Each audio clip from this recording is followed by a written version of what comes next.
Lección 2 para el 13 de abril del 2013.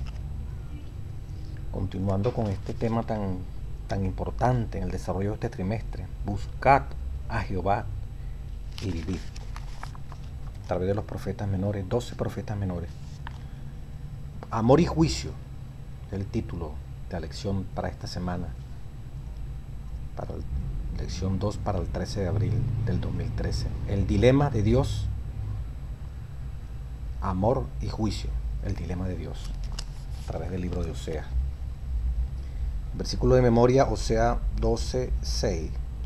Tú pues vuélvete a tu Dios, guarda misericordia y juicio, y en tus días confía, y en tu Dios confía siempre. Qué bonito, ¿verdad?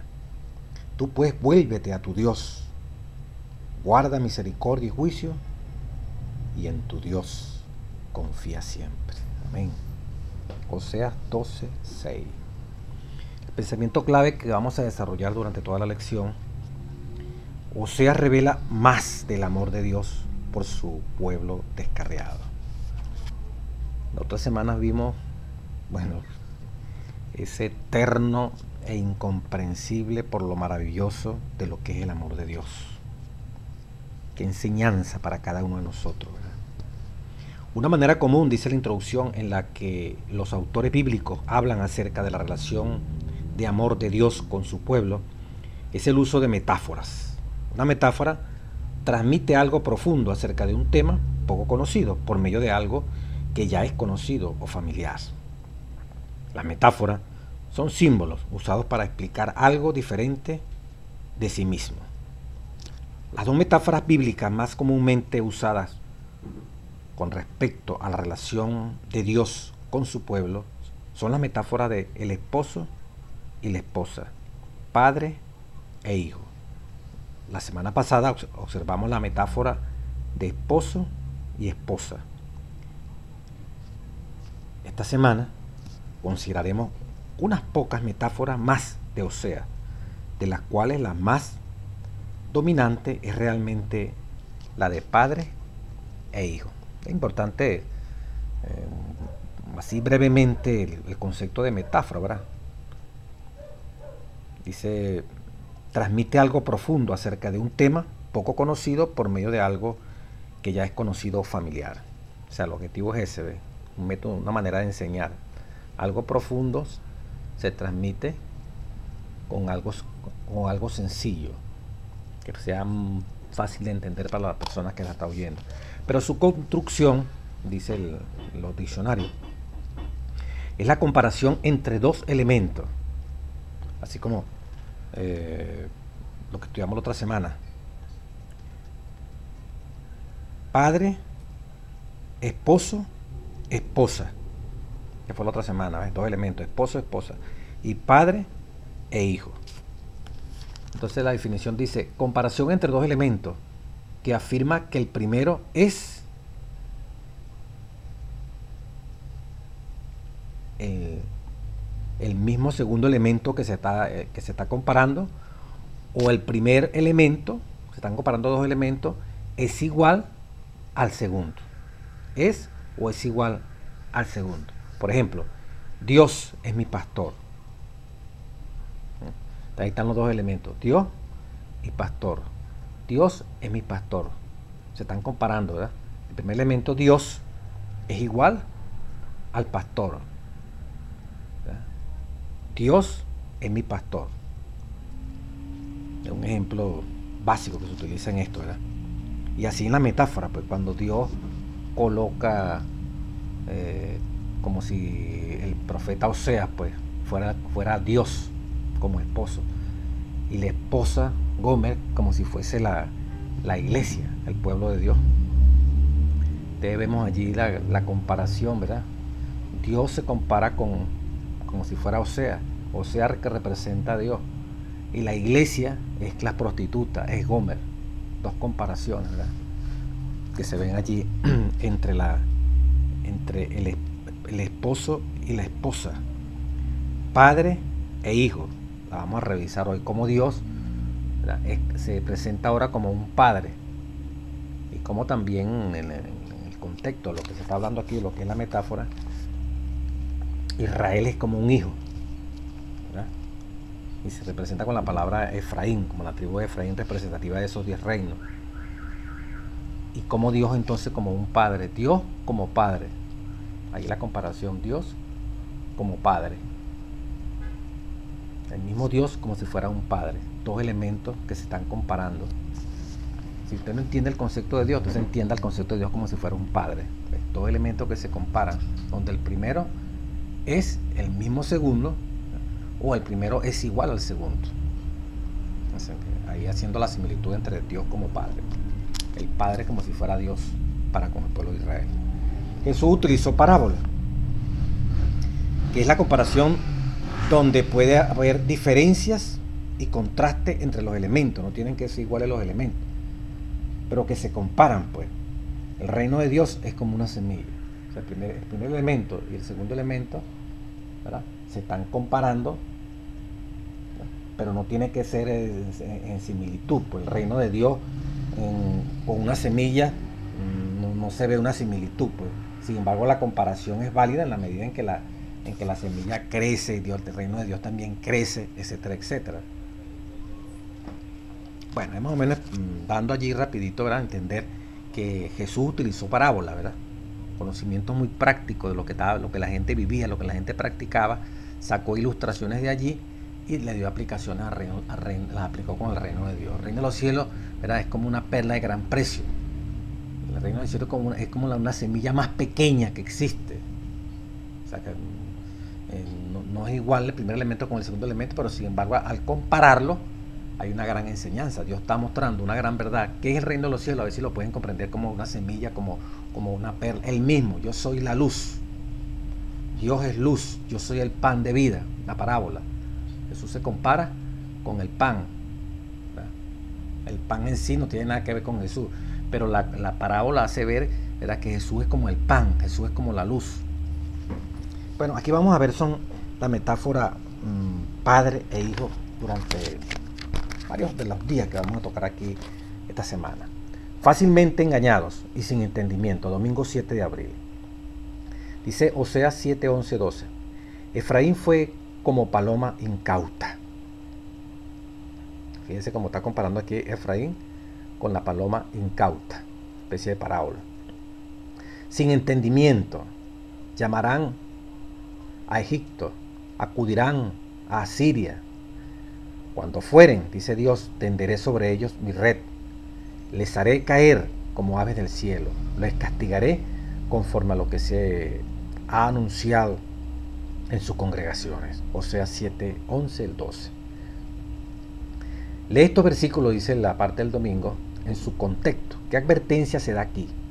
¿Qué principio vemos aquí que es útil para nosotros 2013? Dice el folleto mismo, ¿verdad?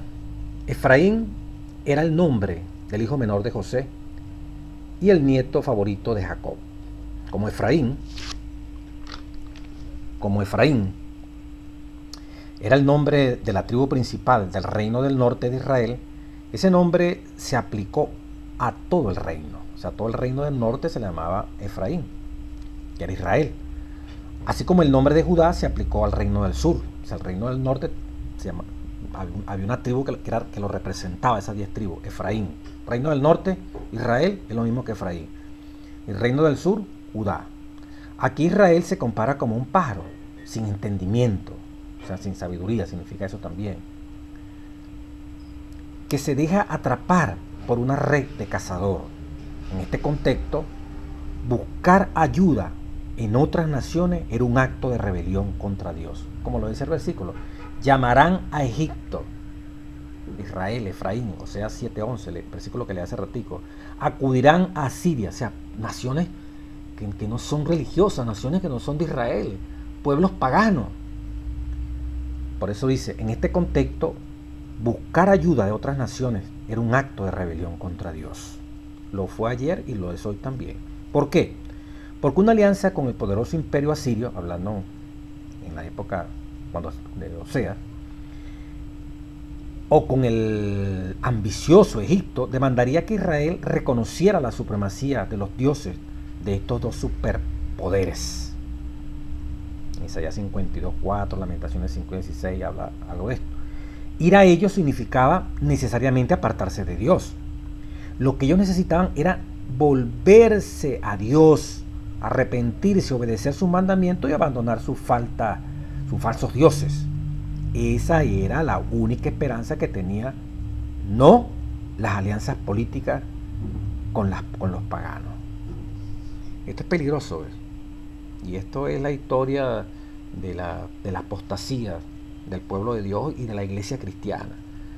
Cuando la iglesia pierde el poder del Espíritu Santo, cuando la iglesia está en apostasía, comienza apostasía a apartarse de la verdad, para sustituir la falta del poder del Espíritu Santo, ese conflicto de los siglos, apelan al Estado, se unen al Estado, se unen al gobierno secular, buscan la alianza para pagar una escuela, para pagar un sanatorio, para pagar un hospital, para atender la necesidad de los seres humanos. Se echa mano de los poderes políticos, como si el Dios nuestro, que es dueño de la riqueza y del oro y de todo, no es capaz de proveerle a su iglesia universalmente. Claro que sí puede, pero es más fácil cuando no se tiene a Dios en la plenitud que se requiere para vivir a la altura del momento histórico, pensar que un gobierno puede ayudarnos, podemos ir a someternos a sus exigencias, a sus condiciones, para ellos poder derogar, facilitarnos recursos y permitir entonces la existencia de escuelas, iglesias, hospitales y todo lo que implique hacer la obra misionera. Aquí lo dice, ese es un acto de rebeldía.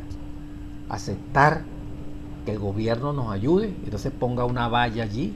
Esta obra se debe al gobierno de tal, al alcalde, al gobernador, al presidente, al prefecto, etcétera, etcétera. Y cualquier autoridad civil, pues. Al César lo que es del César y a Dios lo que es de Dios. Aquí este pueblo aquí, en el literal de este momento histórico, como dice el folleto aquí, ¿verdad? Lo que ellos necesitaban era volverse a Dios. Cuando hay hermanos que tienen la tendencia por la crisis económica, por una dificultad, que lo que queda es ir a la alcaldía, a la gobernación, allá al ministerio tal, al X departamento secular, gubernamental, lo que nos toca es buscar a Dios, volverse a Dios, arrepentirse, obedecer sus mandamientos y abandonar los falsos dioses que tenemos. Eso era la única esperanza que tenían, no las alianzas políticas con los paganos. Esto fue lo que llevó a la iglesia de Pérgamo, donde se inició la apostasía de la iglesia romana, que preparó el camino para el surgimiento del papado. Ese gobierno político religioso como es la Roma pontificial. Entonces hay que tener mucho cuidado con esto, ¿verdad? Porque esto son síntomas que al final, cuando la iglesia, cuando el pueblo de Dios simpatiza y hace convenios económicos con el gobierno, se está preparando para ir a adorar a la bestia.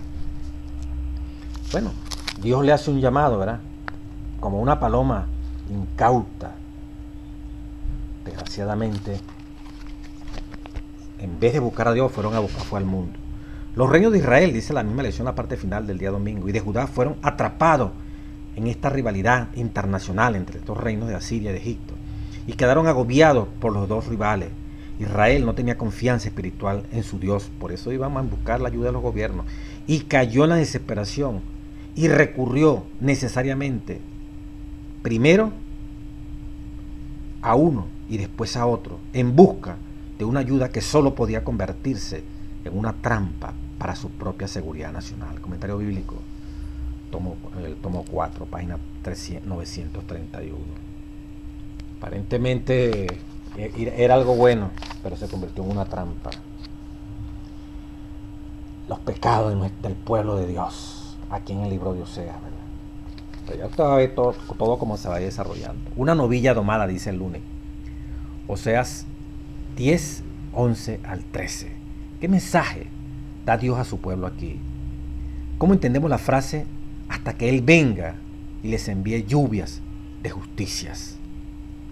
Oseas 10, capítulo 10, versículo 11 al 13. Dice: Efraín es novilla domada, que le gusta trillar, mas yo pasaré sobre su lozana cerviz. Yo pasaré sobre su lozana cerviz. Dice, haré llevar yugo a Efraín, arará Judá, quebrará sus terrones Jacob. Sembrad para vosotros en justicia, segad para vosotros en misericordia, haced para vosotros barbecho, porque es el tiempo de buscar a Dios hasta que venga y os enseñe justicia. Habéis arado impiedad y segaste en iniquidad. Confiaste en tu camino y en la multitud de tus valientes. Por tanto, en tus pueblos se levantará alboroto, etcétera, etcétera. Vea la condición. En Oseas 10, el Hijo de Dios, Efraín, es comparado con una novilla adiestrada que le gusta trillar porque podía comer mientras trillaba. Así, en lugar de ser productiva, la existencia de Israel, que es la novilla Efraín, había estado centrada en sí misma. Cuando Dios pusiera el yugo a Israel para trabajar en campos abiertos, como debía hacerlo, la nación, la justicia y la bondad crecerían. Pero no habían aceptado el yugo de Dios. Dice, en los tiempos bíblicos, el yugo era un instrumento de servicio. Los animales jóvenes eran adiestrados para ser dóciles, trabajando primero en la era de trilla. Por ejemplo, Jeremías 50:11. Eran unos espacios casi de 15 metros, ¿verdad? Un área como de 15 metros, y allí se colocaba el trigo, el grano. Una primera forma era se le caía palo para que el grano saliera y se separara de la paja, pero también se le ponían el yugo al buey, y entonces lo hacían caminar sobre las gavillas de estas de trigo, de estos granos, ¿verdad? Para que machucara allí y separara el grano de la paja. Mientras estaban bajo el yugo, sencillamente tenían que pisar las gavillas con sus patas. En la siguiente etapa, estos bueyes, estos animales jóvenes, tiraban de un trillo, o sea, como una parte que le amarraban atrás de estos animales, ¿verdad? Para triturar, para machucar, como si fuera un arado, pues, pero esto era para triturar más fuertemente ese trigo que estaba allí dentro de la espiga y sacar el grano, sacar los granos, ¿verdad? Separarlos de la paja. Entonces, en la siguiente etapa, ellos tiraban un trillo sobre las gavillas, 2 de Samuel 24:22. Este tipo de trabajo los preparaba para la tarea más disciplinada, que era arar surco en un campo. 1 de Reyes 19:19, Jeremías 4:3. Dios tenía un plan similar en su adiestramiento de Israel. Él pondría un yugo sobre el cuello de Efraín, igual como se pone el yugo en el cuello del buey. Miren la comparación que se está haciendo, ¿verdad? Para hacerlo trabajar duramente, arando y rompiendo el suelo. Así como una forma de parábola, ¿verdad? En Oseas 10:12, el profeta presenta lo que Dios desea de Israel mediante la obediencia a su palabra, la justicia y un amor perseverante. Eran los dones prometidos por Dios a su esposa cuando se renovara el pacto, o sea, 2:19. Si el pueblo sembrara en justicia, cosecharía bondad. Solo buscando a Dios y su voluntad podía Israel librarse del castigo venidero. La puerta de la misericordia todavía estaba abierta para un posible arrepentimiento de parte del pueblo escogido de Dios. La amonestación de sembrar justicia tiene que ver con las relaciones de persona a persona. Dice sembrar justicia, así como se siembra el grano. Se están comparando dos elementos. La justicia como si fuera un grano que se siembra. Allí sería como una parábola. La amonestación de sembrar justicia, que simboliza allí, tiene que ver con relaciones de persona a persona. Ponerse en paz los unos con los otros. La búsqueda de Dios tiene que ver con la relación entre Dios y su pueblo. Romper el suelo con el arado representa la reforma, romper todo vestigio, ¿verdad? de prácticas que son incorrectas, para que la semilla entonces pueda brotar, ¿verdad? Pueda crecer en un reavivamiento con nuevas ideas que haga posible la transformación de la vida de cualquiera de nosotros. Romper el suelo representa la reforma y la renovación espiritual y social. Dios y sus pueblos trabajarían juntos en una relación mutua para traer bendiciones a la tierra. El resultado sería un florecimiento glorioso que llenaría toda la tierra. Oseas 14, 5 al 7, que es la parte del jueves que se va a analizar. Entonces vemos aquí cómo se utilizan las figuras del campo, ¿verdad? Cómo Dios, para que el pueblo entienda y manda Oseas para que le hable, que le dé este mensaje. Por eso algunos dicen que Oseas era la palabra de Dios encarnada.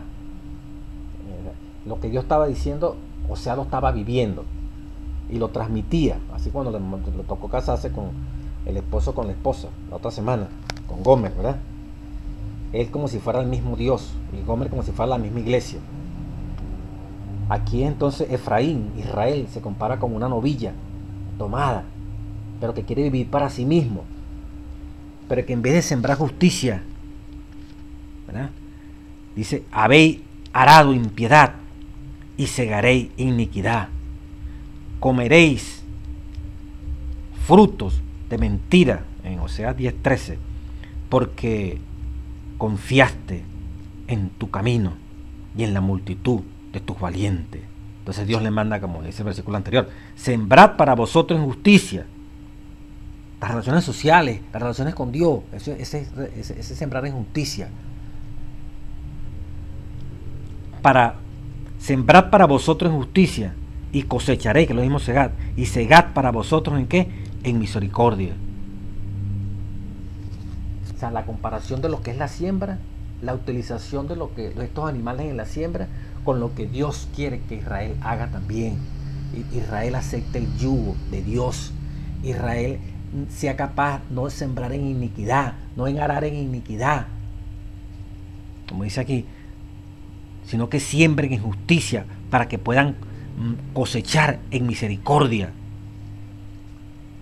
Ellos han arado en impiedad y cosechan entonces en iniquidad, buscando la manera, ¿verdad? Como son pueblos agrícolas, de que puedan entender lo que Dios quiere hacer con ellos. Que así como siembran el grano y produce y da una cosecha, bueno, lo que ellos hacen también da una cosecha. Lo que ellos hacen es, ellos siembran con lo que están haciendo y recogen. Si siembran justicia, ¿verdad? Van a cosechar misericordia. Si siembran iniquidad, si aran iniquidad, ¿verdad? Lo que se siembre allí, lo que va a salir es maldad. Dios tratando de que el pueblo abriera su mente y comprendiera cuánto, ¿verdad?, Dios les amara. Como dice allí, romper el suelo al pasar el arado era como romper su propio corazón para que se pueda producir un reavivamiento y una reforma en su vida. Eso quería Dios, justicia, misericordia, para que pudieran gozar después de bendiciones hasta que sobreabunde, como se va a ver en la lección del día jueves. Entonces, estamos viendo, ¿verdad?, un Israel engañado, sin entendimiento, que hace alianza con los paganos, que quiere vivir para sí mismo, que no se la lleva viendo los unos con los otros, que rompieron su relación con Dios, están apartados de Dios. Y sin embargo Dios les da un mensaje, Dios les advierte. No es bueno las alianzas, no es bueno que vivan para sí mismos. Aprendan a sembrar en justicia, aprendan a llevarse bien los unos con los otros y conmigo como Dios. Apliquen el arado, así como se lo aplican a la tierra, ¿verdad? Para poder sembrar y que los terrones se destruyan, para que la matica pueda crecer sin obstáculos. Así también apliquen el arado a su corazón, ¿verdad? Para que entonces, en vez de arar, para introducir la semilla de impiedad y luego cosechar iniquidad, siembren en justicia para que cosechen misericordia. Bueno, son diferentes formas de hablarle Dios para Él vivir en ellos y ellos poder vivir en Dios. Un hijo infante, día martes 9 de abril. Aquí vamos a profundizar más de ese amor tremendo de nuestro Dios. Cuando Israel, dice Oseas 11, 1 al 1 y 3, cuando Israel era muchacho, yo lo amé. Efraín, ¿verdad? Efraín, y de Egipto llamé a mi hijo.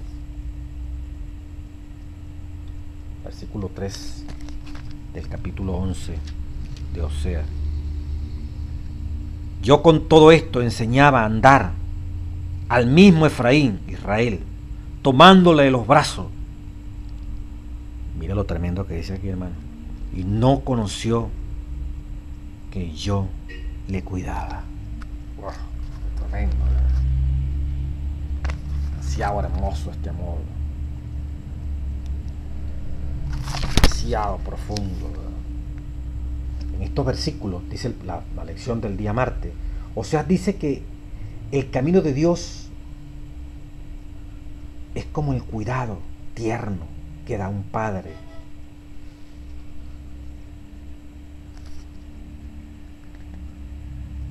Reciente.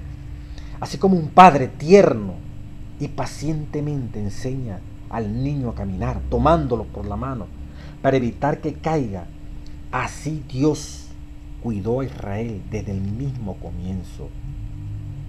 Dios, quien ama y perdona, es el corazón del mensaje de Oseas. Aun cuando Él aplica disciplina, es profundamente compasivo. Su ira puede ser aterradora, pero su misericordia está más allá de la comprensión. Mira esos textos tan tremendos, ¿verdad? Oseas 11:1. Cuando Israel era muchacho, yo lo amé, y de Egipto llamé a mi hijo.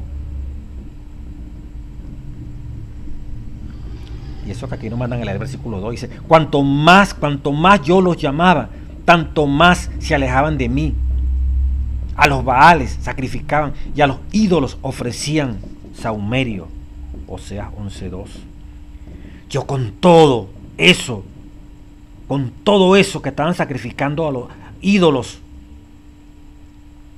a los Baales sacrificaban y a los ídolos ofrecían incienso con sahumerio, con todo eso, dice el versículo 3, yo con todo eso enseñaba a andar al mismo Efraín. Con toda esa barbarie de estar sacrificando a Baal,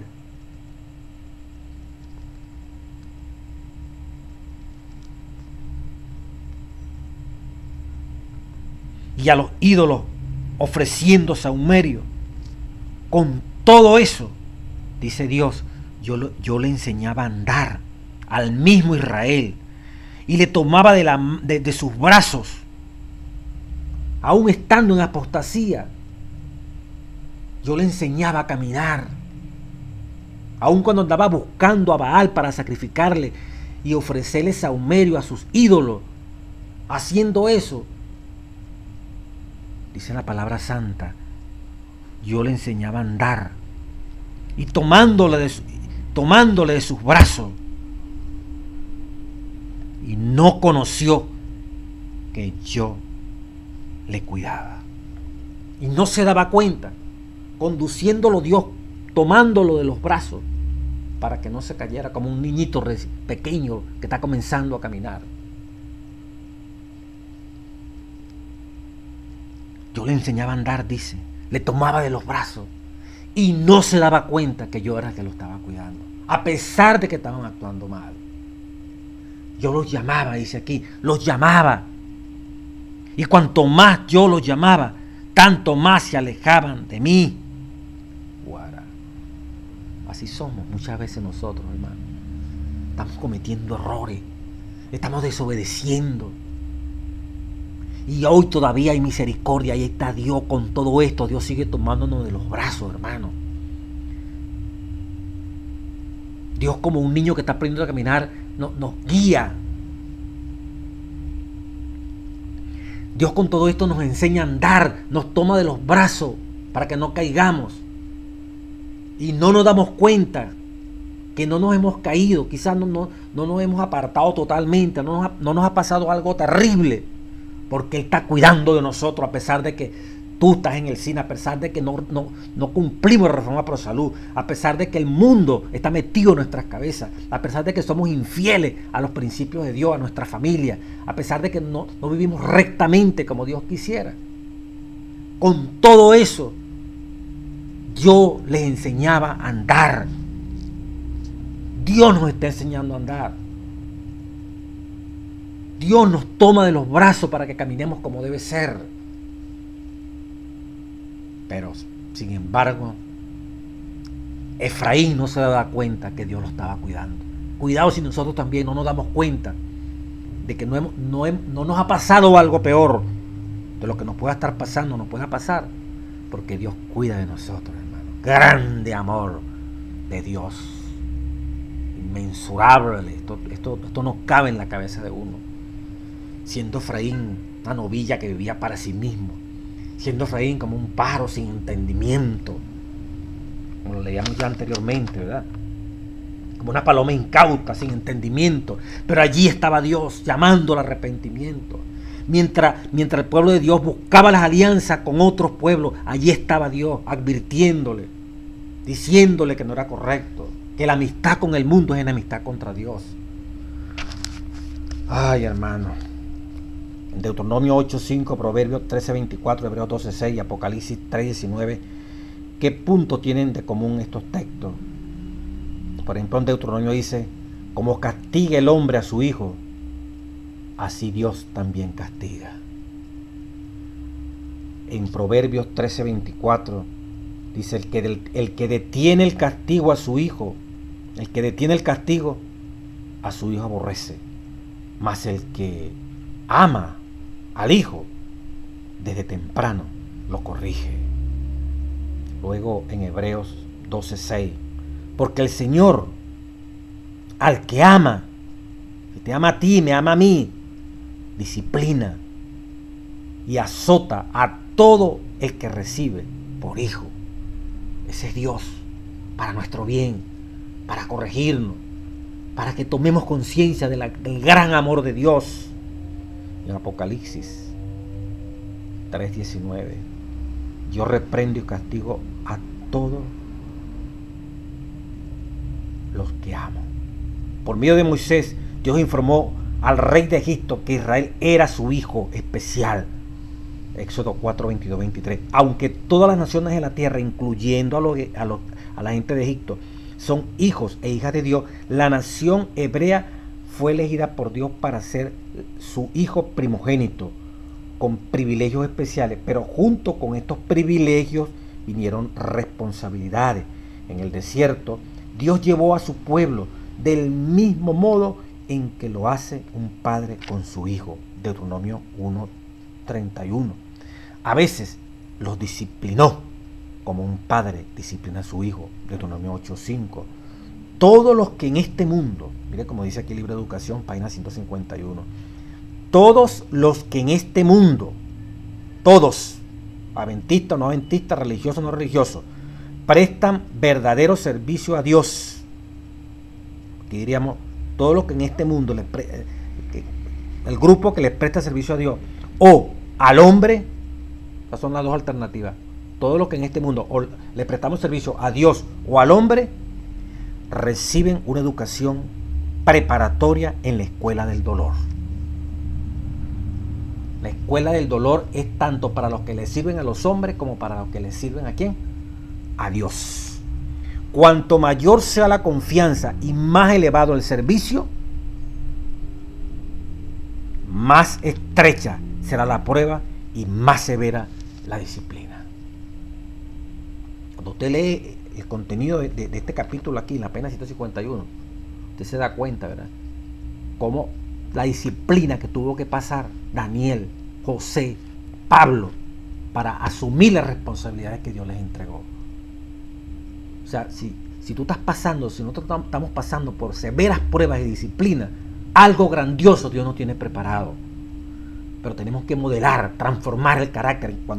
En esta página, cuando se habla de esto, en el libro de Educación, cuando David, huyendo de Saúl, ¿verdad?, estaba en las montañas y se reunía con toda aquella gente que huía, ¿verdad?, de la ciudad, porque no podía pagar cuentas, porque eran gente que estaban prácticamente echadas de la sociedad por sus carencias económicas, por su no poder pagar impuestos, o sea, prácticamente indigente. Pues David se hizo jefe de esos tipos y formó un gran ejército con ellos.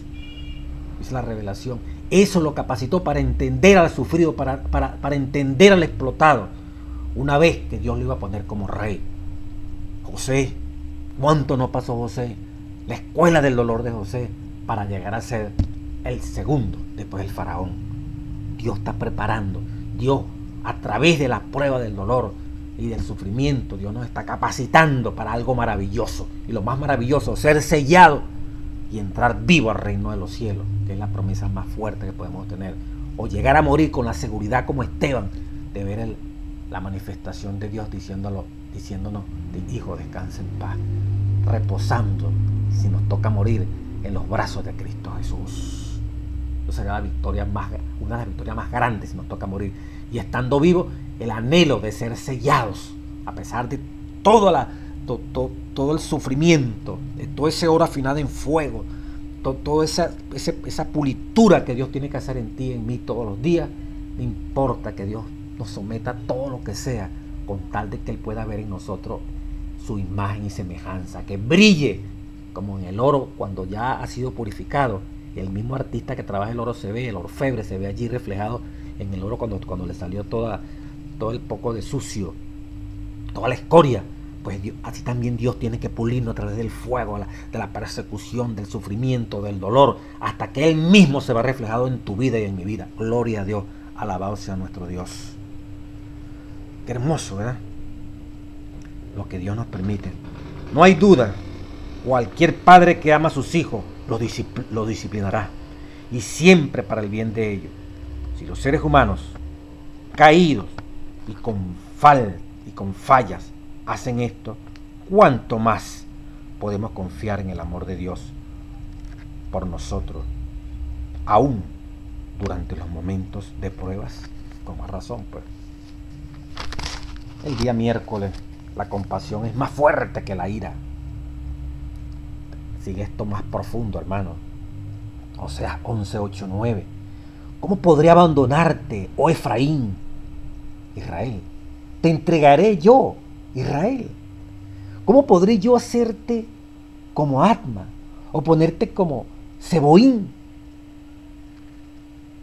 Pueblos que en Deuteronomio 29, 23 fueron destruidos por su maldad. ¿Cómo yo te voy a destruir así por mucha maldad que tú tengas? ¿Cómo te voy a destruir como destruí a Atma y a Seboín? Mi corazón se conmueve dentro de mí, se inflama toda mi compasión. No ejecutaré el ardor de mi ira, ni volveré para destruir a Efraín, porque Dios soy, y no soy un hombre, el santo en medio de ti, y no entraré en la ciudad. Oseas 11, 8, 9.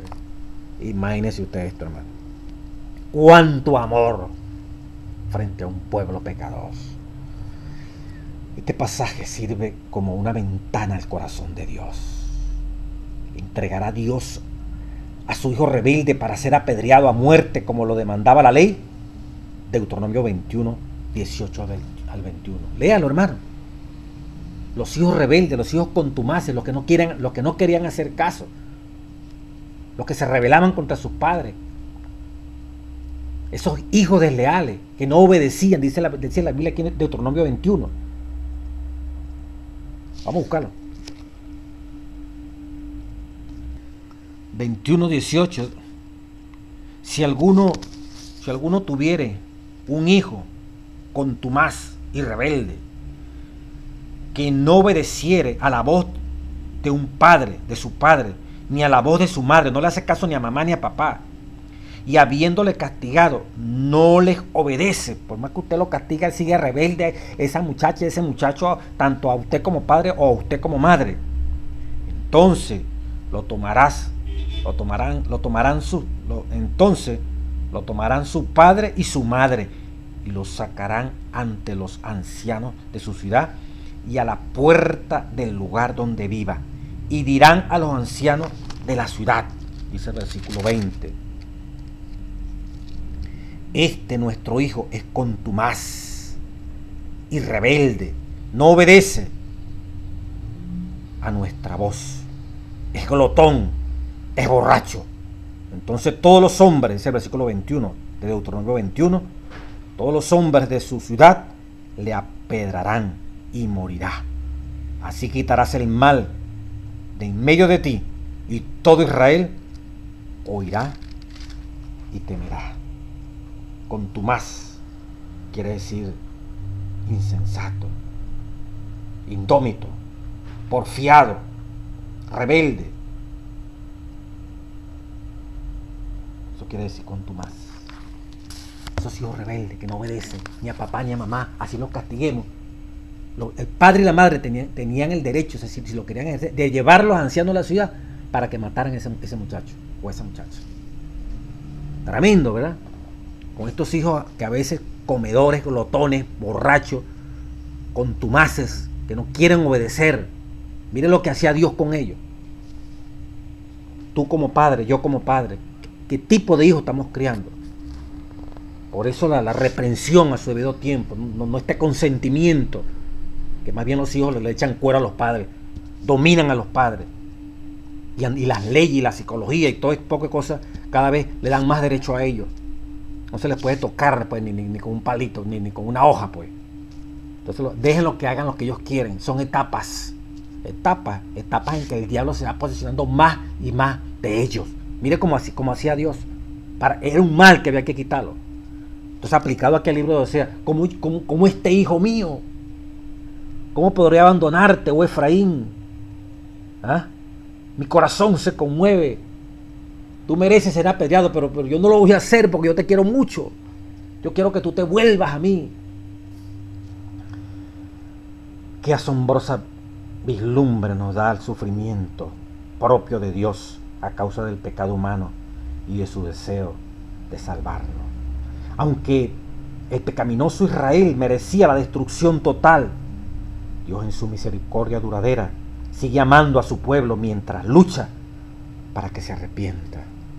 En el tiempo de Abraham había 5 ciudades situadas en el valle de Jordán, al sudeste del Mar Muerto, Génesis 14:8. Eran conocidas como las ciudades de la llanura: Sodoma, 1, Gomorra, Adma, Zeboim y Zoar. De ellas solo Zoar no fue destruida. Los nombres de las otras 4 llegaron a ser proverbiales por la destrucción total que cayó sobre estas ciudades a raíz de sus caminos malvados y su falta de disposición a arrepentirse. Deuteronomio 29:23. Algunas de estas ciudades se está refiriendo Oseas en los versículos citados. Claro, a Adma y a Zeboim.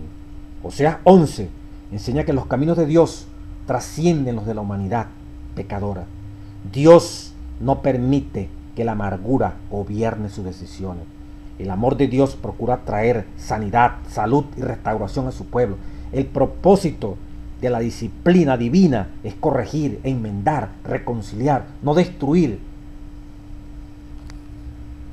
y vengar. Muchas personas, aún cristianos, profesos, no entienden este aspecto de Dios. En cambio, lo ven como vengativo, airado, buscando encontrar falta para castigarlos por sus pecados. Aún peor, algunos creen que quemará a los perdidos en el infierno por toda la eternidad. Esto, sin embargo, no es un cuadro de Dios que se presenta aquí. En Romanos 5:8 termina la parte del miércoles, 1 de Pedro 2:24 y Gálatas 3:13. De qué modo estos textos, aún más que los que vimos en Oseas, revelan la amplitud del amor de Dios por la humanidad.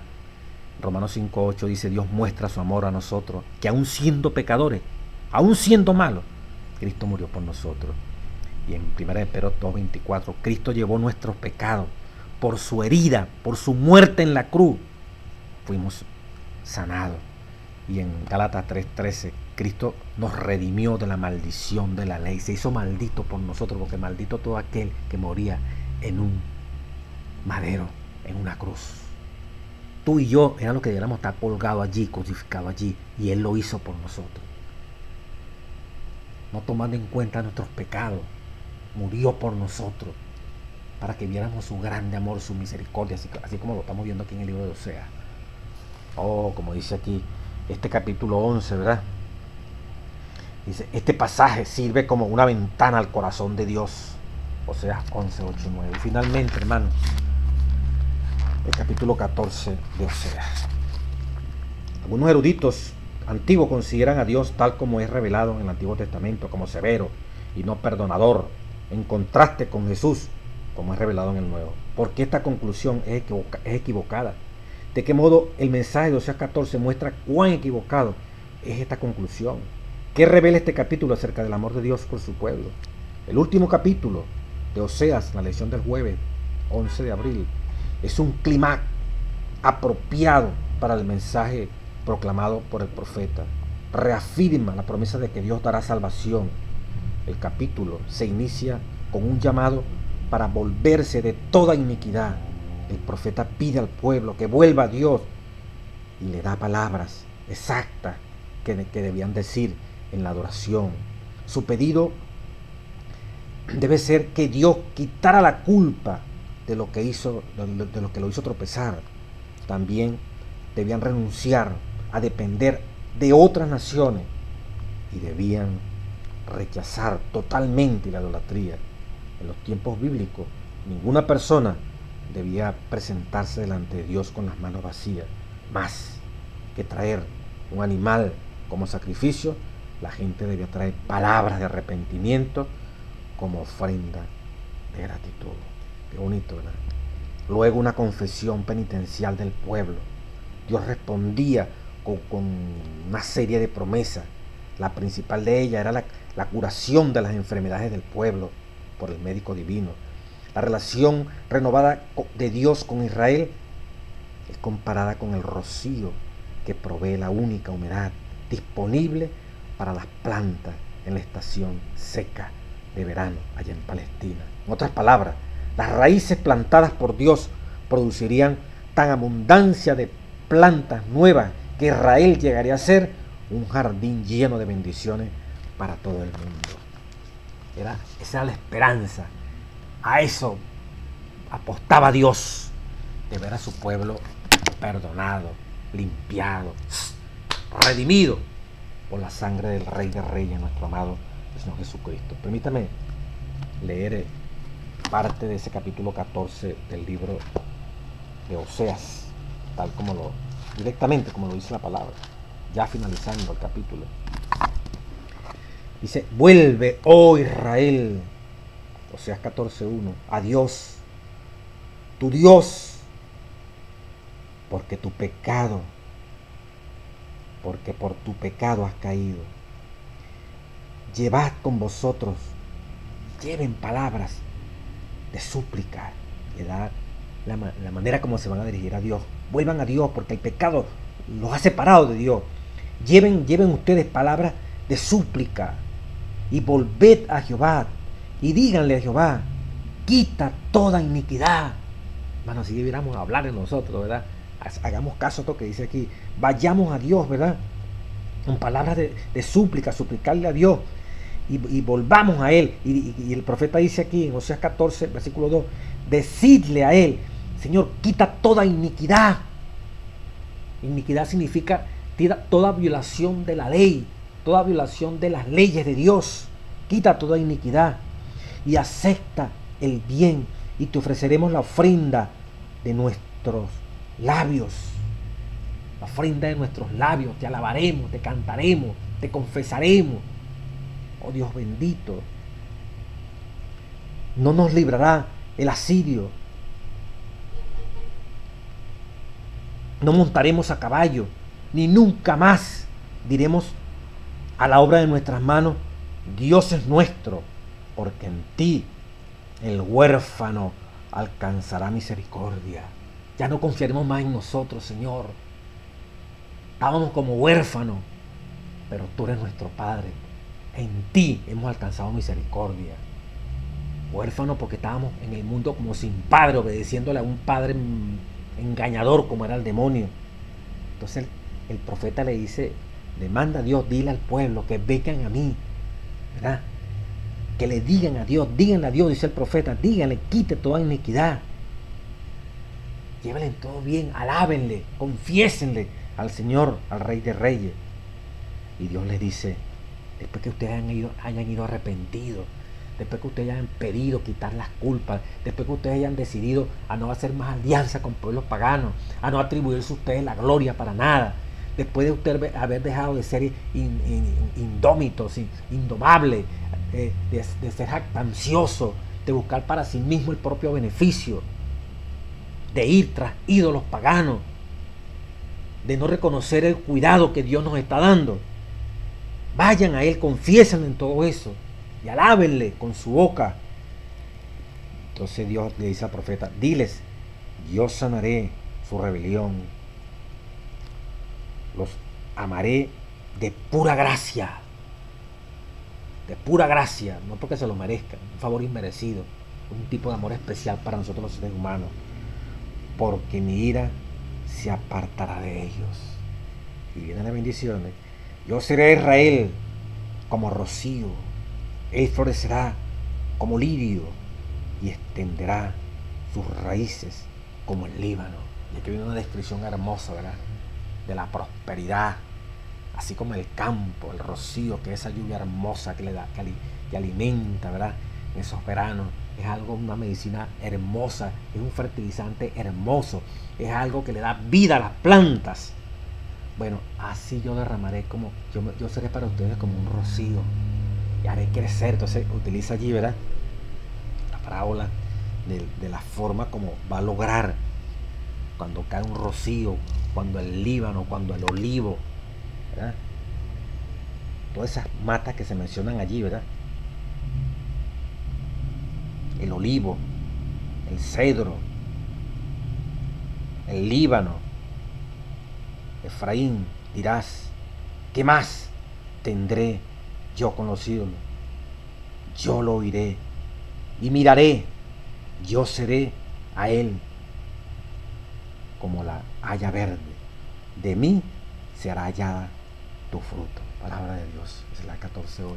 O sea, gozarán de las bendiciones para siempre de Jehová, una vez que haya esa reconciliación. Amigos, hermanos, el gran amor de Dios, como dice aquí Profetas y Reyes, la página 78-79, a través de los largos y oscuros años durante los cuales un gobernante tras otro se destacaba en atrevido desafío al cielo y hundía cada vez más a Israel en la idolatría, Dios mandó mensaje tras mensaje a su pueblo apóstata.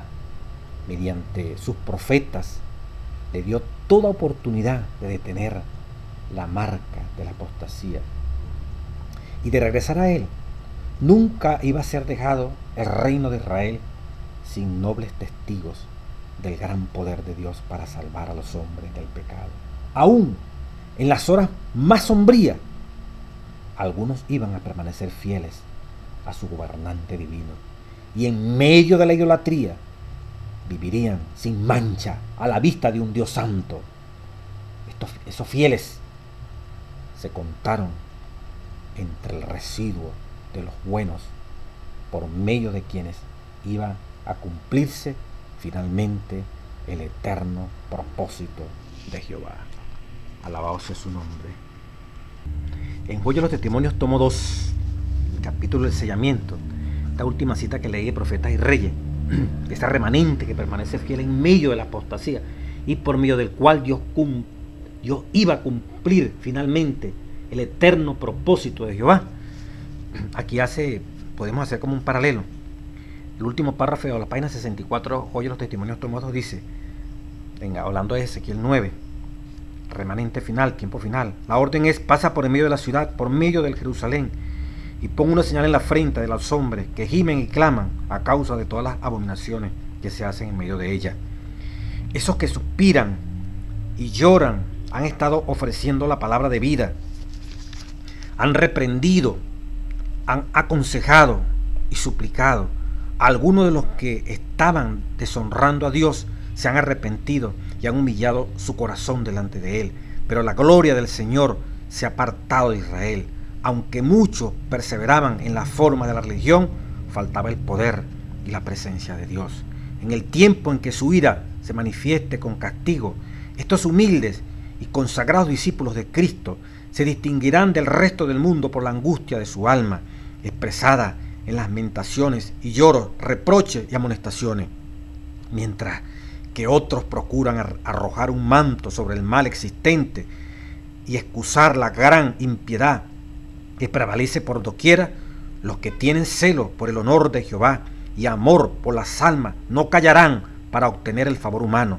Sus almas justas se afligen día tras día por las obras y las conversaciones profanas de los impíos.